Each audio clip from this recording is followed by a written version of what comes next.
नमस्कार दोस्तों। और आज हमारे साथ सुनील जी जुड़े हैं। जन्माष्टमी के शुभ अवसर पर कुछ मैसेज देना चाहेंगे। तो सुनील जी नमस्कार।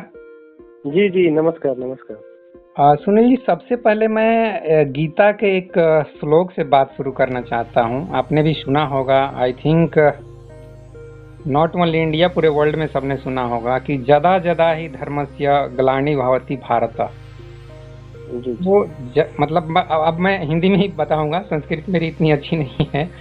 तो जी। कृष्ण भगवान ने बोला है 5,000 या 6,000 साल पहले कि हम्म जब जब धर्म की हानि होती है हम्म तब तब मैं पैदा होता हूँ। इसलिए हम्म पैदा होता हूँ तो जो भी अधार्मिक लोग हैं, जो भी पापी शब्द पता नहीं कितना सही होगा, अधार्मिक ही बोलते हैं, जो लोग भी अधार्मिक हैं, जो लोग भी धर्म का ग्लानि कर रहे हैं, धर्म को नाश कर रहे हैं, उन सबका मैं नाश करने के लिए और अच्छे लोगों को बचाने के लिए मैं पैदा होता हूँ।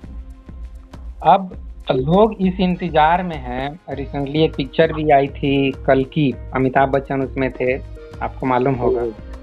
उसमें कल्कि अवतार की बात होती है।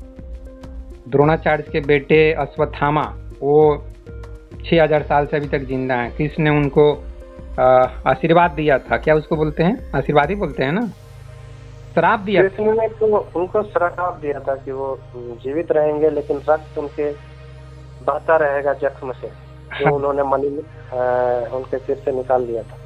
हाँ।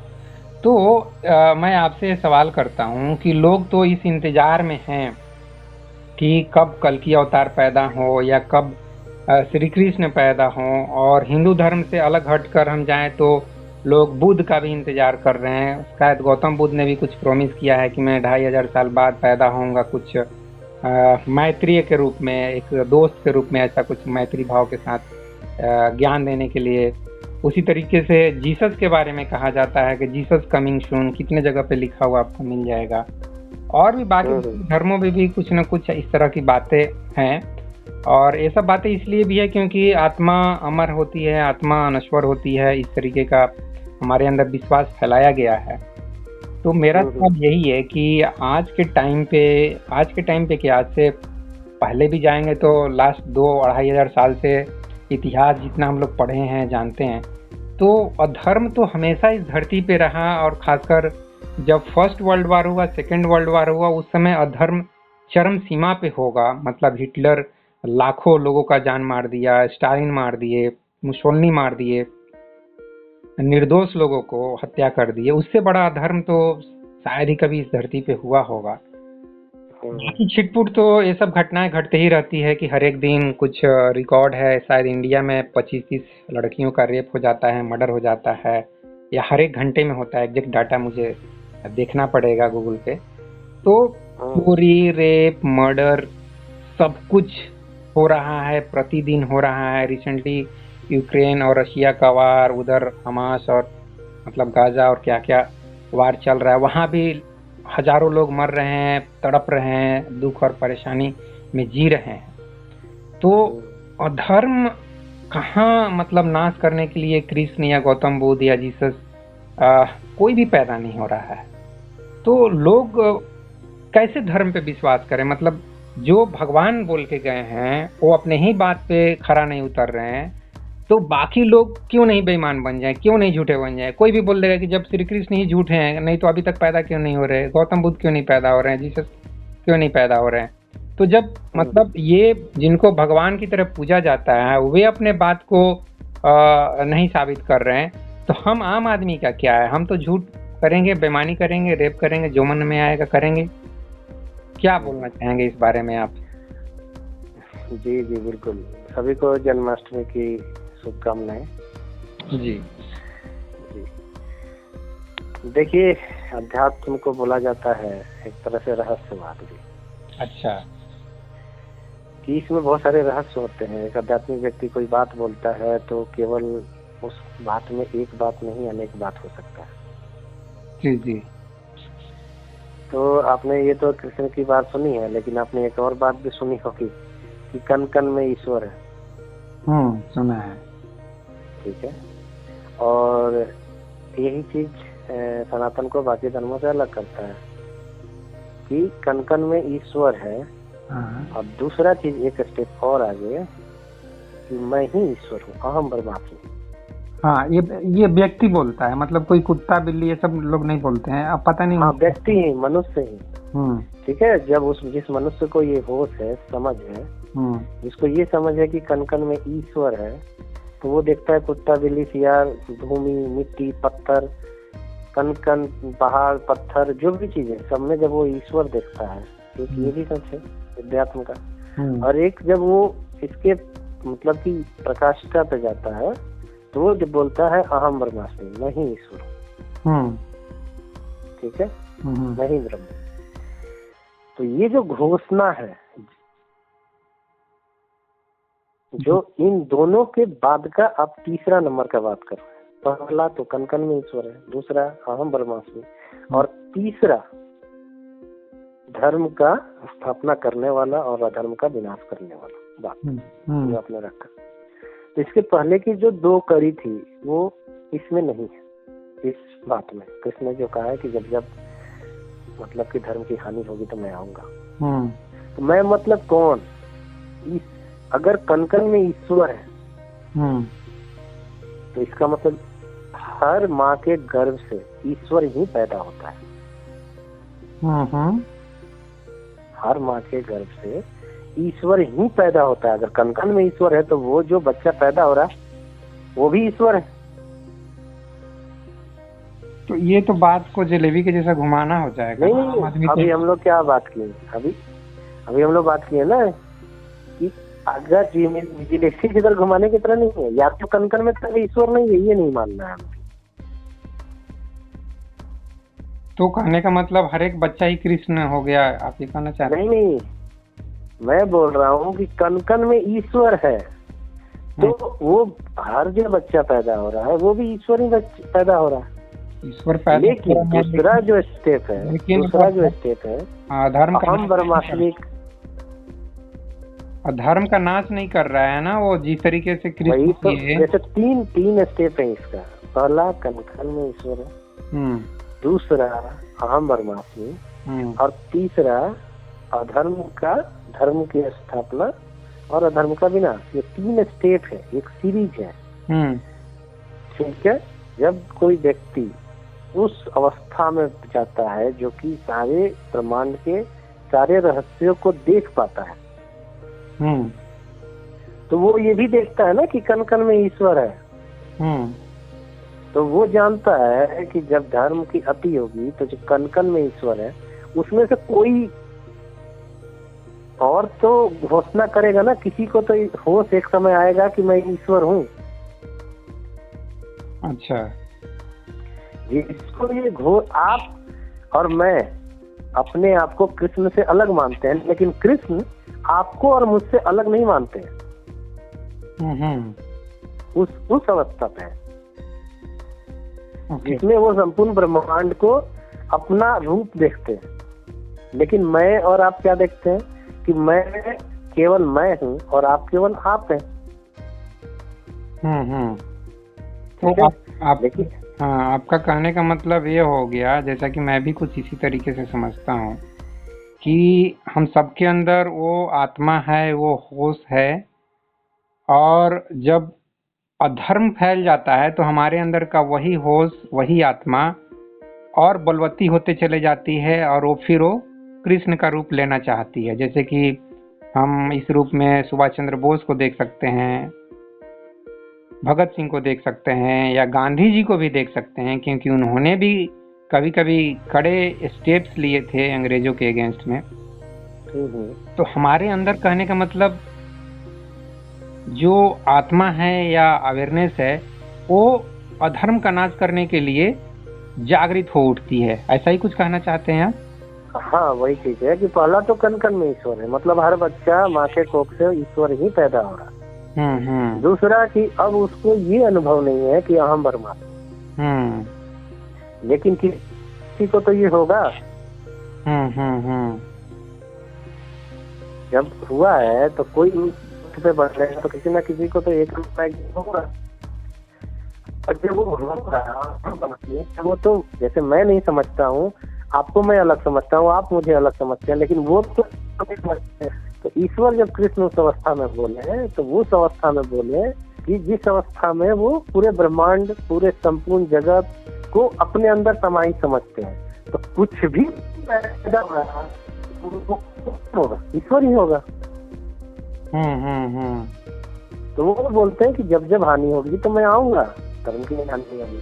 अब वही आते हैं, लेकिन उस अवस्था तक नहीं पहुंच पा रहा है वो व्यक्ति। तो इसका मतलब ये हुआ कि उसी रूप में कृष्ण वही मोर का पंख लगा के आएंगे, वही बांसुरी बजाते हुए आएंगे, वही लीला करते हुए आएंगे, कोई जरूरी नहीं है।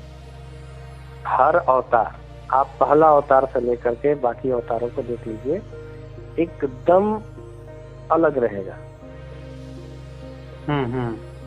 ठीक है, आप देख लीजिए परशुराम को, आप देख लीजिए राम को, आप देख लीजिए कृष्ण को, आप सबको देख लीजिए, यहाँ तक कि जो ईसा मसीह को देख लीजिए, आप मोहम्मद साहब को देख लीजिए, आप जितने लोगों को जिनको भी कॉन्शियसनेस की प्राप्ति हुई है, वो एक दूसरे से कहीं भी व्यक्तिगत तौर पर मैच नहीं करेंगे, लेकिन एक बात में वो हमेशा मैच करेंगे,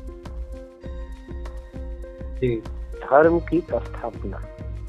अच्छा, कार्य पे मैच करेंगे, व्यक्तिगत तौर पे, भोजन पे, खान पान पे, कपड़े पे, बातचीत में, भाषा चीजों में, इसमें मैच करें, इसकी कोई गारंटी, स्किल पे इसमें मैच नहीं करें। लेकिन जो हमारी मानसिकता होती है, अगर मैं कृष्ण से प्रभावित हूँ, कृष्ण भगवान से, और कृष्ण की पूजा करता हूँ, तो मैं सोचता हूँ कि उसी रूप में फिर आना चाहिए उनको। जो ईसा मसीह से प्रभावित है वो सोचते हैं उसी रूप में आना चाहिए उनको। जो बुद्ध से प्रभावित है या जो यहूदी हैं जो प्रभावित हैं, वो सोचते हैं कि कम से कम कुछ नहीं तो इस तरह का तो होना ही चाहिए मेरा अगला वाला। लेकिन वो जो आएगा वो तो अपने होश से चलेगा कि मेरे सोचने से चलेगा। जी जी। जब वो अपने होश से चलेगा तो वो किस हिसाब से चलेगा, वो देखेगा कि समय काल परिस्थिति के अनुसार क्या उसे करना जरूरी है जी, धर्म की स्थापना के लिए।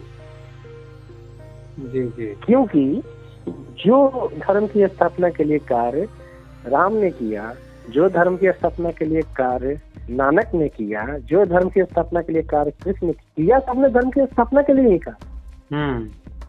तरीका और कार्य अलग अलग किया। तो हम व्यक्ति को नियत से नहीं पहचानते हैं, हम उसको पहचानते हैं। हमारी दिक्कत क्या है कि हम उसे पहचानना चाहते हैं कि वो क्या कर रहे हैं, तरीके से पहचानना चाहते हैं। अहिंसक लोग बुद्ध को चाहते हैं कि बुद्ध अगला रूप में हो तो फिर अहिंसक हो। क्या जरूरत है, अगर उस समय हिंसा की जरूरत पड़ी तो क्या बुद्ध जो जैसा जो व्यक्ति पैदा होगा तो क्या वो हिंसा नहीं करेगा? जी जी जी। हम तय करते हैं कि मेरा जो महापुरुष पैदा होगा, मेरा जो ईश्वर पैदा होगा, वो ऐसा ही पैदा होगा, या तो एकदम हिंसक पैदा होगा, जैसे यहूदी सोचते हैं कि उनका जो पैदा होगा ईश्वर, वो पैदा ही नहीं होगा, मतलब एकदम खतरनाक से खतरनाक। लेकिन अगला जो उनके रूप में वहाँ जिसको कॉन्शियसनेस प्राप्त हुआ ईसा मसीह को, वो बोलते हैं कि एक गाल पे कोई चाटा मारे तो दूसरे गाल आगे कर दो। ये उनको बर्दाश्त नहीं हुआ और इस कारण से उन्होंने ईसा मसीह को एक्सेप्ट नहीं किया। क्योंकि वो चाहते थे कि हमारा जो ईश्वर पैदा हो वो एकदम बहुत मतलब कि बलशाली पैदा होगा, बहुत मतलब कि मतलब एक नहीं होता है, मतलब बहुत मतलब युद्ध करने वाला, बहुत बलशाली ऐसा पैदा होगा। ये बात बोलने वाला हमारा ईश्वर नहीं पैदा होगा, बुखार टाइप का। हाँ, और इस कारण से यहूदियों ने ईसा को एक्सेप्ट नहीं किया, सूली चढ़ा दिया उनको। तो हम तो ईश्वर को मारने वाले लोग हैं। मुसलमानों ने मंसूर को बेचारा को हाथ काट दिए, पैर काट दिए, आंख निकाल दिए, जीभ काट दिए, लास्ट में गर्दन काटे उसका। कितना दर्दनाक मौत उसकी हुई। किस लिए? कि हमारे यहाँ भाई मतलब हम बरमासी में कोई बोलता नहीं है।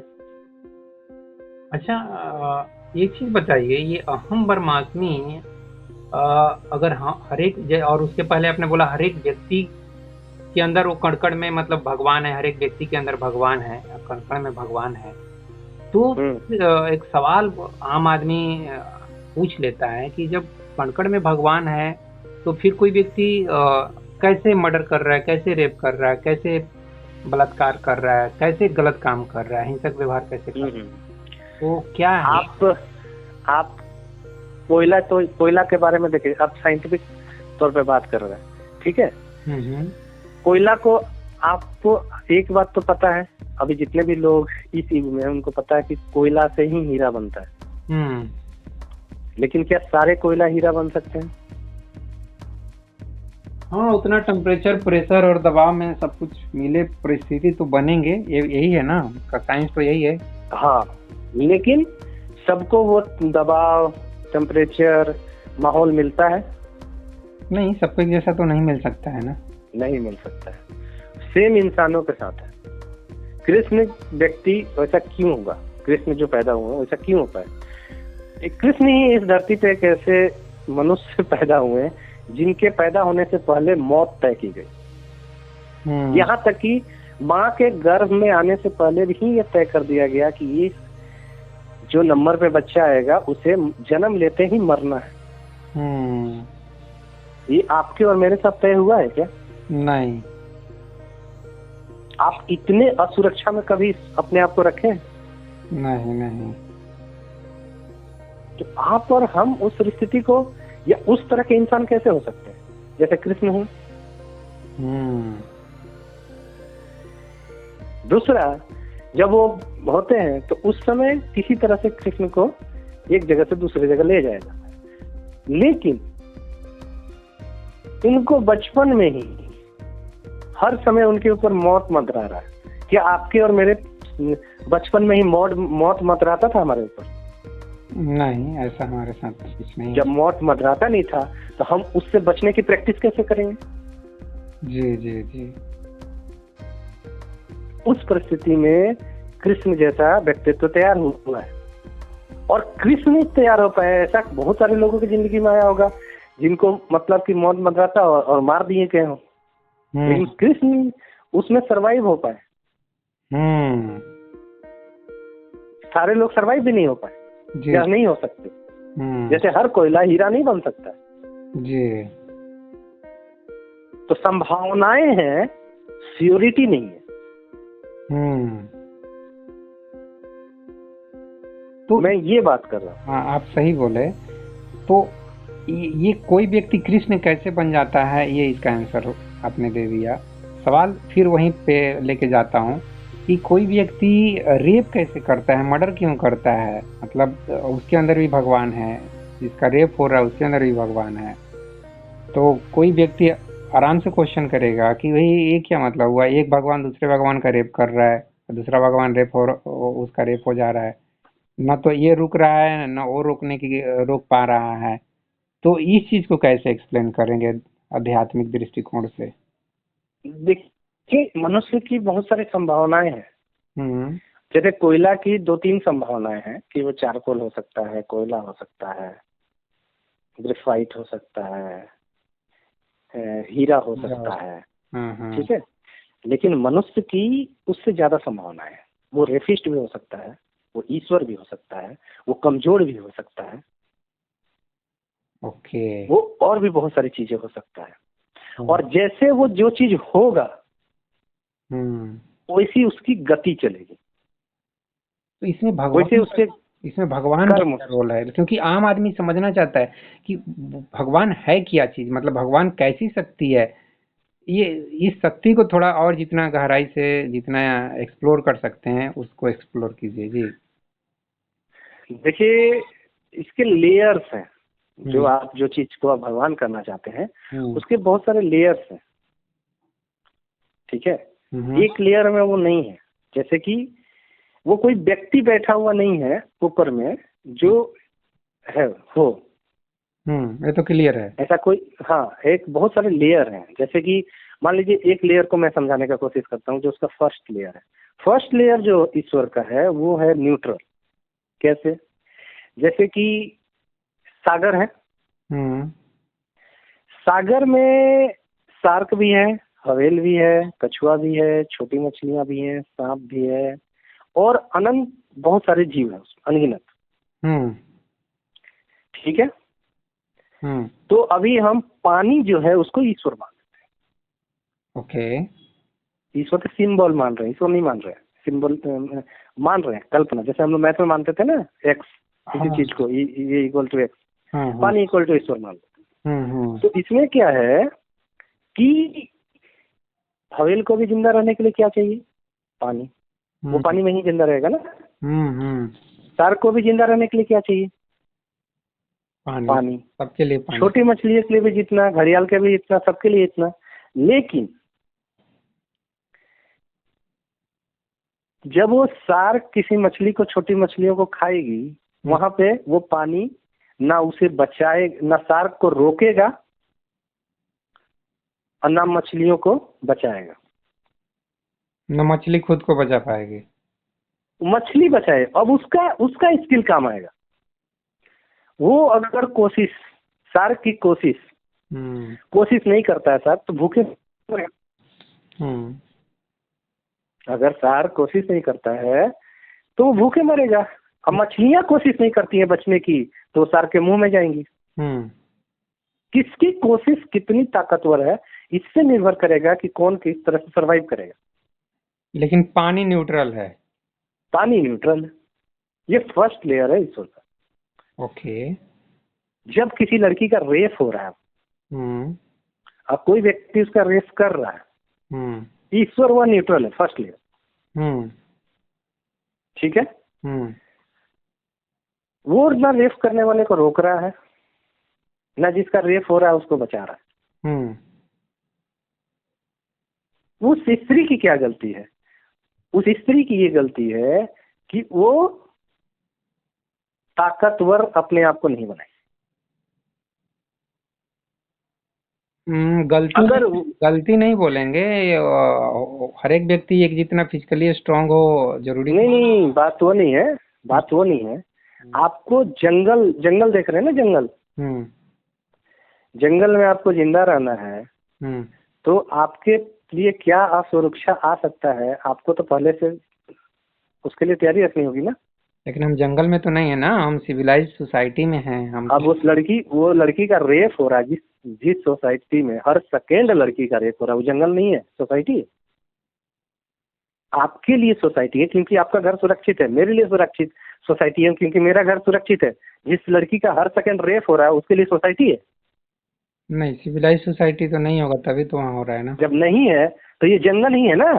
तो जब हर दिन हर सेकेंड लड़कियों का रेप हो रहा है, तो लड़कियों को ये समझ में आना चाहिए ना कि अपनी सुरक्षा के लिए मुझे कुछ करना है। हाँ, होना तो चाहिए।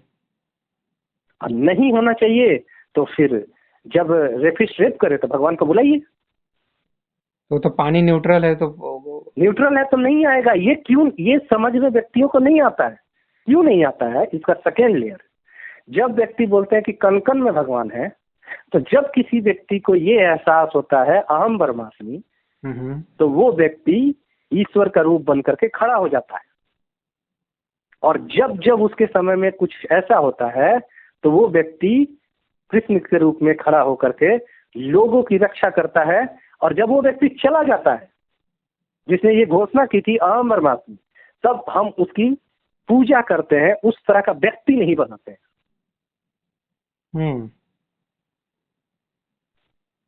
जब आपके सामने कृष्ण के जैसा व्यक्ति नहीं मौजूद है तो आप न्याय की कैसे अपेक्षा कर सकते हैं? अन्याय की ही अपेक्षा करेंगे ना। जब कृष्ण के पहले, कृष्ण को क्यों खड़ा होना पड़ा? कृष्ण को अपने आप को बचाने के लिए, कंस से बचने के लिए खड़ा होना पड़ा। तो उस स्त्री को भी अपने लिए, अपने को बचाने के लिए खड़ा होना चाहिए कि नहीं होना चाहिए? खड़ा होना तो चाहिए, लेकिन बहुत सारे ऐसे मतलब सिचुएशन होते हैं, परिस्थिति होती है कि अब जैसे एक डॉक्टर से आप क्या एक्सपेक्ट करते हैं कि वो जूडो कराटे में भी एक्सपर्ट हो जाए, एथलेटिक्स में भी एक्सपर्ट हो जाए, कूदे फांदे मारपीट करे? ऐसा आपको लगता है कि हर एक व्यक्ति, मैं खुद को ही नहीं इतना सक्षम समझता हूँ कि मेरे देखिए, कोई मेरे हम लोग तो। पहले लेयर के बारे में बात किए, हम समझ रहे हैं, ठीक है। पहले लेयर के बात किए कि जब शरीर से बाहर रहेगा ईश्वर, हम्म। जिसको ये एहसास नहीं है हम परमात्मा का, तब तक ईश्वर फर्स्ट लेयर में न्यूट्रल है। सेकेंड लेयर में जब मनुष्य की सोसाइटी है, उसमें किसी व्यक्ति के अंदर में आता है, तो वो व्यक्ति न्यायप्रिय हो जाएगा। जिसको ये एहसास होगा, वो जितना कॉन्शियसनेस व्यक्ति में रहेगा, वो उतना ज्यादा न्यायप्रिय रहेगा। तीसरा एक लेयर है, तीसरा जो लेयर, इन दोनों के बीच का एक लेयर है, न्यूट्रल और अहम ब्रह्मास्मि के बीच का लेयर। अच्छा। जो अपने आप को निर्भर रखेगा। जैसे कोयले की बहुत सारे लेयर है ना, चारकोल बनेगा, हीरा बनेगा, आग में जल के कोयला बनेगा, ग्रेफाइट बनेगा, उसी तरह ईश्वर के लेयर है। आप और मैं भी एक ईश्वर का लेयर हूँ। तो वो लड़की जिसका रेस हो रहा, वो भी ईश्वर का लेयर है, जो अपने आप को इतना सशक्त नहीं बना पाई जिसका रेस होना था। और आप जैसे और मेरे जैसे व्यक्ति जब उसको सशक्त होने के प्रति भी सवाल उठाते हैं, तो उसको रेस के लिए तैयार करते हैं। जो व्यक्ति कमजोर होगा इस ब्रह्मांड में, जो भी व्यक्ति कमजोर होगा, उसका शोषण होगा, कोई नहीं रोक सकता है।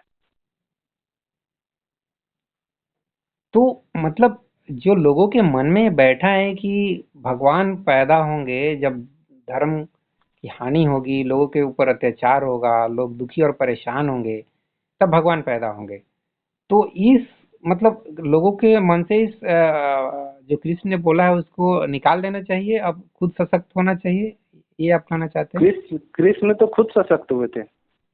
कृष्ण ने क्यों नहीं, कृष्ण खुद सशक्त हुए थे या किसी भगवान का इंतजार किए थे? कृष्ण खुद सशक्त हुए थे, लेकिन वो ऐसी बात नहीं बोलते तो आदमी इस इंतजार में रहता नहीं कि कृष्ण दोबारा पैदा होंगे। या बहुत लोग सोचते हैं कि कल की अवतार मतलब कृष्ण ही कल की अवतार के रूप में पैदा होंगे, तो अब लोग इंतजार नहीं करते ना। उस यही तो अध्यात्म का रहस्य है। जब आप अध्यात्म का पूरा समझते हैं, तो इन बातों को भी समझते हैं। क्या? कि मैं भी ईश्वर बन सकता हूँ। आप अध्यात्म को पूरा ये कीजिए। जब पूरा अध्यात्म क्या है कि हर कोई है, मुझे भी सशक्त होना है। लेकिन यहाँ तो इस श्लोक में ऐसा कहा नहीं गया है ना। जैसे कि क्यों कहा जाएगा? अध्यात्म आपको एक ही श्लोक में सारा चीज कह देगा? या जैसे सिंपल सा कोयले के बारे में कहा गया कि हीरा बन सकता है, ये तो ग्रेफाइट भी बनेगा, ये कहाँ लिखा हुआ है? हाँ। अगर एक हम लाइन उठा करके आपको दे दें कि कोयला हीरा बन सकता है, जब जब हीरा की जरूरत होगी तो कोयला हीरा बनेगा।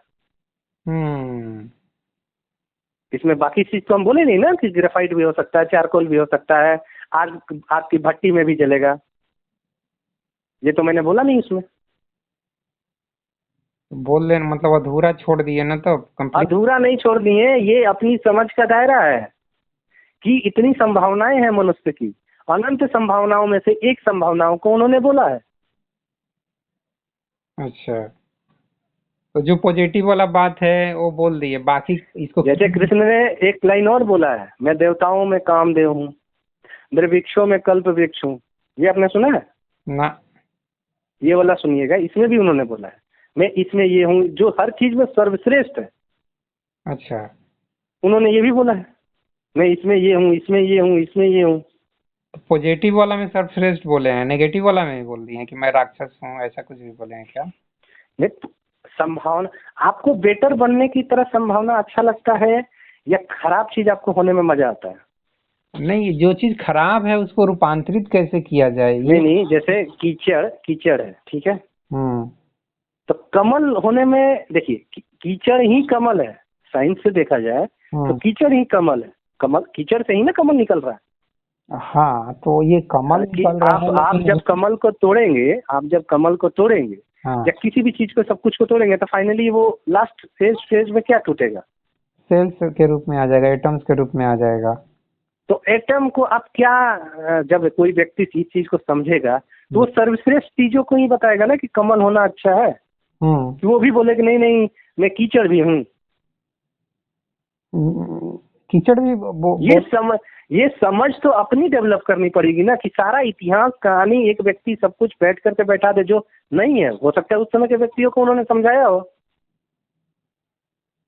तो आपको हाँ, आप इस चीज को क्लियर कर दीजिए सो दैट कि जो भी सुनते हैं वो समझ जाए कि भाई इसका भावार्थ क्या है, कृष्ण कहना क्या चाहते हैं।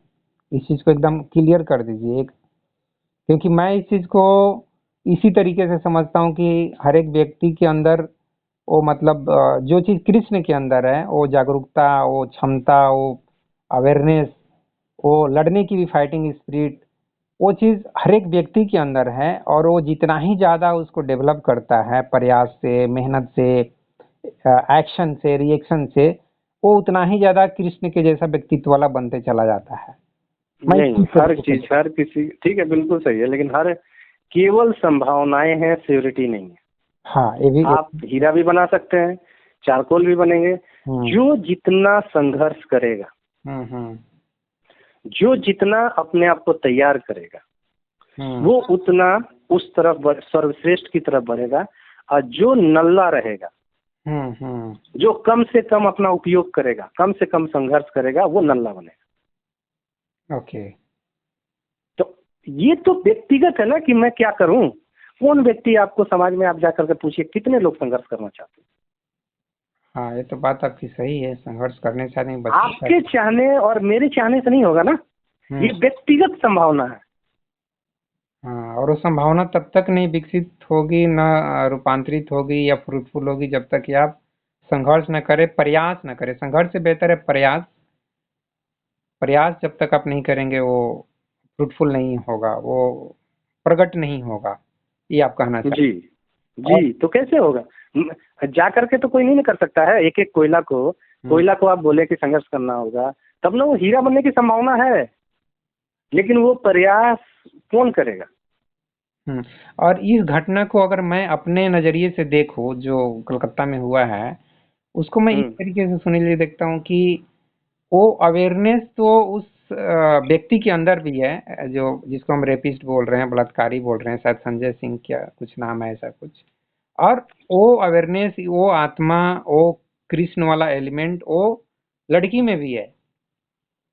लेकिन अब बात वही आ जाती है कि गलत जो है वो तो रेपिस्ट ही है, और इसके अंदर वो एलिमेंट का जो इंटेंसिटी है, जो कंसंट्रेशन है, जो पावर है, सिंपली पावर कहा जाए, वो वही जो आपने बोला कि कोई कोयला ही रह जाता है और कोई हीरा बन जाता है, तो वो अभी कोयला वाला लेवल पे है। उसके अंदर जो अवेयरनेस है वो कोयले के लेवल पे है, और इसलिए वो हीरा के अंदर जो कुछ होता है उस चीज को वो नहीं अनुभव कर सकता, और इसलिए वो रेप जैसा काम कर देता है। अदरवाइज जिसके अंदर वो हीरा रूप ले लेगा, वही अवेयरनेस, वो व्यक्ति कभी भी रेप, बलात्कार या मर्डर जैसा काम नहीं करेगा। मैं इसको इस तरीके से देखता हूँ। बिल्कुल बिल्कुल, क्यों करेगा। जिस व्यक्ति को ये एहसास हो गया कि कनकन में भगवान है और आपको चोट लग रहा है तो मुझे चोट लग रहा है, तो वो तो ईसा बनेगा ना। वो अपने आप को सूली पे चढ़ा देगा लेकिन आपको बचा लेगा। तो ये भी लोग यहीं से तो निकले हैं। जो आपके लिए अपना कष्ट सह लेगा लेकिन आपको बचा लेगा। जी जी जी। तो कैसे वो अंदर का जो कृष्ण तत्व है, जो एलिमेंट है, जिसके बारे में अध्यात्म कोशिश कर रहे हैं कि वो उसकी ताकत बढ़े। कृष्ण का जो तत्व है वो सिंपल सा कोयले और हीरे वाला ही सिचुएशन है। ओके, ठीक है। कृष्ण उस अवस्था पे पहुंच गए हैं जो कोयले का सर्वश्रेष्ठ रूप है। हाँ। जैसे कोयला अगर अपने सर्वश्रेष्ठ रूप में पहुंचना चाहे तो वो हीरा बन सकता है। हाँ। उसी तरह व्यक्ति अपने सर्वश्रेष्ठ रूप में पहुंचना चाहे तो वो कृष्ण बन सकता है। अच्छा। तो व्यक्ति की जो मैक्सिमम ऊंचाई है वो कृष्ण की है। तो मतलब जो आपने ऑलरेडी बताया कि भाई उसको संघर्ष करना पड़ेगा, उसके लिए प्रयास करना पड़ेगा। तो कैसे प्राप्त करेंगे, ये जो कैसे प्राप्त करेंगे, हाँ। मनुष्य का 3 विकास है, 3 जन्म है। ओके। एक जन्म जो माँ के गर्भ से होता है, हाँ हाँ। वो सब किसी ने जो भी यहाँ जीवित है उसे प्राप्त है। हाँ। दूसरा जन्म जो शिक्षा देती है उसको बोलते हैं पहला जन्म को शारीरिक जन्म बोलते हैं। दूसरा जन्म होता है मानसिक जन्म और मानसिक वृद्धि। वो शिक्षा के द्वारा होता है, नॉलेज गेन करके, इंफॉर्मेशन गेन करके। उसमें मदद करता है घर परिवार, टीचर, समाज, किताबें, जैसी जिसको मिल जाता है, माहौल जैसी जिसको मिल जाती है उस तरह का उसका मानसिक विकास और मानसिक होता है। जैसे शरीर में कोई व्यक्ति